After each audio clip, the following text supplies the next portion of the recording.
Chocolate Truffle Brownie Batter. I found it in the clearance aisle. It says, ready to eat. Here's a spoonful. I've had this feeling in my mouth before. That's a weird way to say it, but it feels like,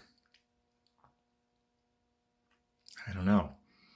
It has chocolate chips in it. Tastes delicious. It's dark, dark chocolate. Yeah, it feels like mousse, maybe.